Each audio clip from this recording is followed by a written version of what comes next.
Alright guys, here we go. We're going to open this box and see what's inside. When you start opening the box, you find the quick start manual here, which is pretty cool.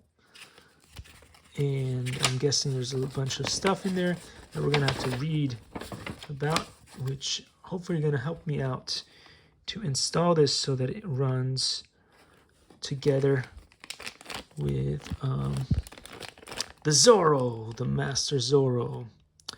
It comes with extra 4 propellers, a bunch of cables that I'm not sure what they do, and antennas, which are not currently, or antenna protectors, I'm not sure.